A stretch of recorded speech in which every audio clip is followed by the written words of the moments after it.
Hello, कैसे हो मेरे प्यारे बच्चों। तो आज हम लोग मैथ 3.3 पढ़ने चल रहे हैं।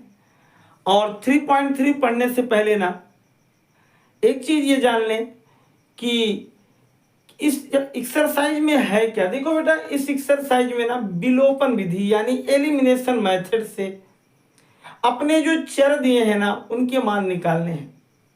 बात समझ में आई।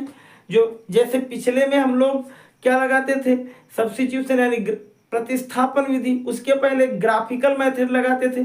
लेकिन अब ना हम लोग एक नई विधि है विलोपन विधि से सॉल्व करेंगे। जैसे ना शब्द में क्या है, विलोपन आया है। शब्द में क्या है, विलोपन। विलोपन आया है ना, तो इसका मतलब पहले जान लो कि विलोपन का मतलब क्या होता है, एलिमिनेशन का मतलब क्या होता है। एलिमिनेशन यानी विलोपन का मतलब होता है ना विलुप्त करना या गायब करना। यानी किसी एक चर को गायब करके हम लोग अगले चर का मान निकालते हैं और फिर ना उस निकले हुए चर के मान को ले आकर के किसी समीकरण में रखते हैं और उससे अगले का मान निकाल लेते हैं। यानी अब मुझे जैसे ध्यान से देखो कि मुझे जैसे मेरे पास कोई एक समीकरण है और मेरे पास एक समीकरण है, ये है 3x और धन यहाँ है बेटा 4y और धन यहाँ है 5 बराबर 0। एक दूसरा समीकरण है 2x और प्लस यहाँ 6y या 5y जो भी है और प्लस यहाँ है बाबू मेरे 3 और इक्वल टू है 0। सबसे पहले काम देखो, चरण यानी स्टेप नंबर 1 क्या करोगे। सबसे पहले तुम ये देखोगे कि सर कहीं ऐसा तो नहीं कि इन दोनों इक्वेशनों में किसी एक चर का मान दोनों में बराबर है। क्या करोगे, सबसे पहले इन दोनों को देखोगे कि कोई एक ऐसा चर तो नहीं जो दोनों में बराबर। जैसे मान लो यहां भी 3x होता तो कोई गुणा भाग कोई कुछ नहीं करना। अन्यथा हम लोग कुछ उचित संख्याओं का मल्टीप्लाई करके ना इन दोनों में से किसी एक का, चाहे x का और चाहे हम लोग किसका y का, क्या करते हैं, चर का संख्यात्मक मान बराबर करते हैं। फिर पहले चरण में उनके संख्यात्मक मान को हम लोग बराबर करते हैं। दूसरे चरण में क्या करते हैं, जब मान बराबर हो जाता है ना तो उसको हम लोग घटा या जोड़ लेते हैं। अब ना जोड़ या घटाने के बाद तीसरे चरण में क्या होता है कि तुम्हें किसी एक चर का मान मालूम हो जाता है, किसी एक चर का मान मालूम हो जाता है। और तीसरे चरण में एक चर का मान मालूम हुआ, दूसरे चरण में तुमने जोड़ा या घटाया और चौथे चरण में ना जिस चर का मान मालूम हुआ था, समझ में आया बेटा, जिस चर का मान मालूम हुआ था उसको किसी एक इक्वेशन में, चाहे इसमें और चाहे इसमें, हम लोग रख करके अपना क्या कर लेंगे बेटा, अपना हम लोग समीकरण सॉल्व कर लेंगे। तो जरा ध्यान से देखो, जो मेरा पहला क्वेश्चन था वो क्या था, फिर से एक मिनट देखो कि जो मेरा पहला क्वेश्चन था वो क्या था। जैसे 3.3 का क्वेश्चन नंबर 1 है। 3.3 का क्वेश्चन नंबर 1 क्या था बेटा कि x प्लस वाई बराबर 5, x प्लस वाई बराबर 5 और 2x माइनस 3y बराबर 4। यानी क्या था कि x प्लस वाई बराबर 5 और 2x माइनस 3y बराबर 4। समझ में बात आई, ध्यान से देख लो। देखो सबसे इजी मेथड है ये। मैंने क्या कहा था कि सबसे पहले तुम एक चीज पता करो कि इन दोनों समीकरणों में क्या कोई ऐसा चर है जिसके मान बराबर है। इसमें x अकेला है तो इसमें 2 है, इसमें यहाँ एक कुछ है नहीं है तो यहाँ 3 है खत, अच्छा नहीं बराबर। अब देखो तो एक काम करो, क्या काम करो, एक काम करो क्या कि इनमें से चाहे इसका और चाहे इसका मान बराबर कर लो।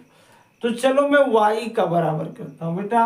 अगर इसमें भी y को, ये समीकरण नंबर 1 था और ये समीकरण नंबर 2, तो सबसे पहले अगर y बराबर करना है ना तो इसमें 3y था तो इसमें पूरे में 3 से गुणा कर दो।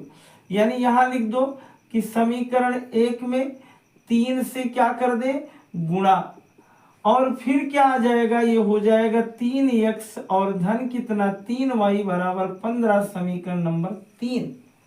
समझ में बात आई। और अब यहाँ लिख देंगे क्या, मैंने क्या कहा, दूसरे चरण में, जैसे इतना हो गया अब तुम्हारा बराबर हो गया तो क्या करते हैं, दूसरे चरण में उसे जोड़ते या घटाते हैं। अब लिख दो यहाँ समीकरण कौन कौन सा, 2 कितने से, 3 से। तो 2 तुम्हारा क्या था, 2x माइनस 3y बराबर 4, और 3 तुम्हारा क्या था, 3x प्लस 3y और बराबर 15। देखो बेटा ये दोनों क्या हो गए, कट गए। यहाँ क्योंकि एक धन था एक ऋण, घट गया। और 3 और 2 कितना हो गया, 3 और 2 समझ में आ रहा है, कोई दिक्कत, फिर से एक बार, कोई दिक्कत।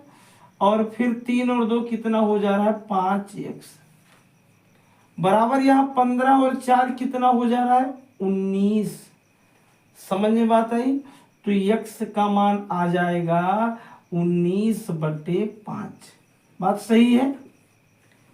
और अब ना मैंने क्या कहा कि जब एक चर का मान आ जाए तो उसे किसी समीकरण में रख दो। तो यहाँ लिख देना क्या, यहाँ लिख देना कि x का मान दिख रहा है, दिख रहा है, कोई दिक्कत तो नहीं। x का मान कहाँ, समीकरण 1 में रखने पर, और 1 में रख दोगे तो क्या हो जाएगा, x की जगह 19/5 और धन y बराबर 5। जरा इसको पक्षांतर कर दो तो y बराबर 5 माइनस 19/5। तो 25 में से 19 निकल गया कितना, 6/5। यानी y बराबर कितना आ जाएगा बेटा, 6/5। बात समझ में आ गई। तो अब इसका हम लोग एक दूसरा भी देखेंगे, इसको स्क्रीनशॉट ले लो, मिटा दे रहा हूं।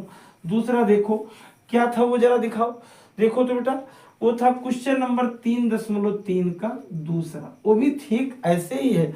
हाँ, वो कितना लिखा था कि 3x प्लस 4y बराबर 10। कितना लिखा था, 3x प्लस 4y बराबर कितना, 10। और अगला था 2x माइनस 2y बराबर 2। देखो ध्यान से देख लो, 2x माइनस 2y बराबर 2। समझ में बात आई, कोई दिक्कत, अरे कुछ दिक्कत है तो फिर देखो अब ना इसमें एक चीज करो, ये 1 था ये 2 था, देखो इसमें यहाँ 3 4 है, इसमें 2 है। ऐसा क्या दिमाग चलाऊं, अपनी खोपड़ी में चलाओ।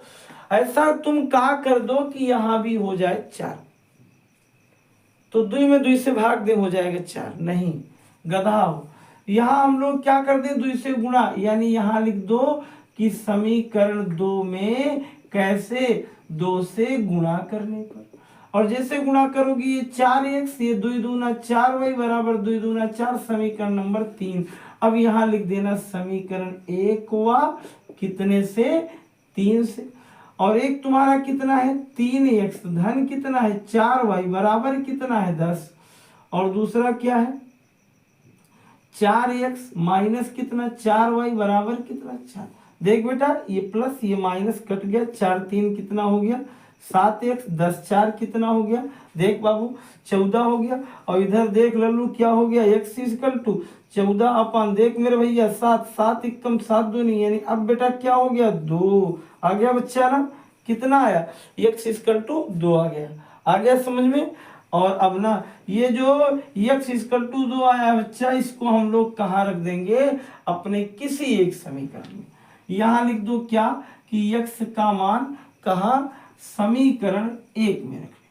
तो 3 गुणे x का मान 2 धन 4y बराबर 10, तो 3 दूनी 6 धन कितना 4y बराबर 10। जरा इसको पक्षांतर कर दो तो 4y बराबर 10 माइनस 6, यानी 4y बराबर भी 4, यानी y बराबर 4/4, यानी y बराबर कितना आ गया 1। समझ में आ गया। अब इसके बाद एक क्वेश्चन और सॉल्व करूंगा, वो देख लो, इसको स्क्रीनशॉट ले लो। हाँ इसको स्क्रीनशॉट ले लो। और उसके बाद फिर से देखो, नहीं दिख रहा है, इधर ध्यान दो।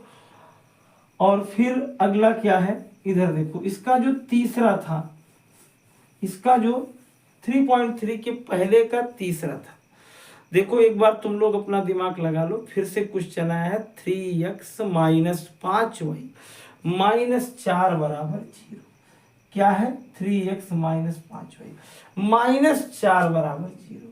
हाँ बात समझ में। और बेटा दूसरी बात क्या है, 9x माइनस 2y, देख लो 9x और क्या है 9x बराबर 2x 2y 9x बराबर 2y और धन कितना 7। ध्यान से देख लो, समझ में आई बात? सही है। और अब उसके बाद हम लोग आगे चलते हैं। देखो देखो एक खतरा तुम्हारे लिए, ये तो लिखा तो सब कुछ है ना, लेकिन ये तुमको समझ रहा है बुद्धू है वो। ये क्या समझ रहा है? वो समझ रहा है ना कि जो कक्षा 10 में बच्चे बैठे हैं वो सब आंधर सट है, कुछ किसी को आता नहीं। ये यहाँ ना 4 को आगे रख दिया तो समझ लिया कि तुम एकदम बुद्धिहीन, और इधर द्विवाई लगा दिया, सोच लिया कि मैं बहुत बड़ा इंटेलिजेंट। कुछ नहीं बेटा, इस देखो इस 4 को इधर लगा दो, यहाँ लिखो समीकरण 1 व 2, तो 3x माइनस 5y बराबर 4। समीकरण नंबर क्या बन गया 1, और इसमें 2y इधर आ जाएगा तो 9x माइनस 2y बराबर 7 समीकरण नंबर। अब की बेटा y ना करो, y तुम्हारे लिए दिक्कत कर देगा, अब की x को कर दो। तो यहां लिख दो कि समीकरण 1 में 75 से गुणा, हाँ अरे ये 9 है, इसको क्या करूं ये भी 9 हो जाए, तो 3 से गुणा कर दो यार। तो समीकरण 1 में 3 से गुणा करने पर तो ये कितना हो जाएगा 3x माइनस 3 तिरिका 9x 3 पचे 15y बराबर 3 चौक 12। ये समीकरण नंबर 3। अब यहां लिख दो समीकरण कितने से 2 व 3 से। अच्छा क्यों 1 नहीं लिखा गया? अब अच्छा क्यों 1 नहीं लिखा गया? इसलिए नहीं लिखा गया कि 1 ही को तो हमने सही किया है, 1 करेंगे तो बराबर नहीं होगा। चलो तो फिर यहाँ हम लोग लिख देते हैं 2, 9x माइनस 2y बराबर 7। ये कितना है 9x माइनस 15y बराबर 12। देख बेटा ये दोनों में चिन्ह समान है, धन धन, तो इसलिए यहाँ ऋण लगा दो, यहाँ धन, ऋण ऋण धन हो जाएगा, ये दोनों कट जाएगा। और 15 में से 2 निकल गया कितना हुआ, और 12 में से 7 निकल गया कितना हुआ -5। ध्यान से देख लेना y बराबर -5 बटे आ जाएगा 13। इतना समझ में आया? और फिर यही y का मान कहाँ समीकरण 2 में। और 2 की जरा इस रूप को देखो कि 9x बराबर 2 गुणे y का मान 5 बटे -5/13 और धन कितना 7। तो 9x बराबर 5 दूनी 10 और 13 सत्ते 91 बटे कितना। और फिर बेटा 9x बराबर 91 से 10 गया 81/13, ये 9 इधर ला दो तो x बराबर 81/9 गुणे 13, तो 9 9 तो x बराबर 9/13 आ गया समझ में। बस बेटा धन्यवाद, इतना लगाओ। एक क्वेश्चन अगला अपने आप से लगाओ, यदि कोई दिक्कत होगी तो कमेंट बॉक्स में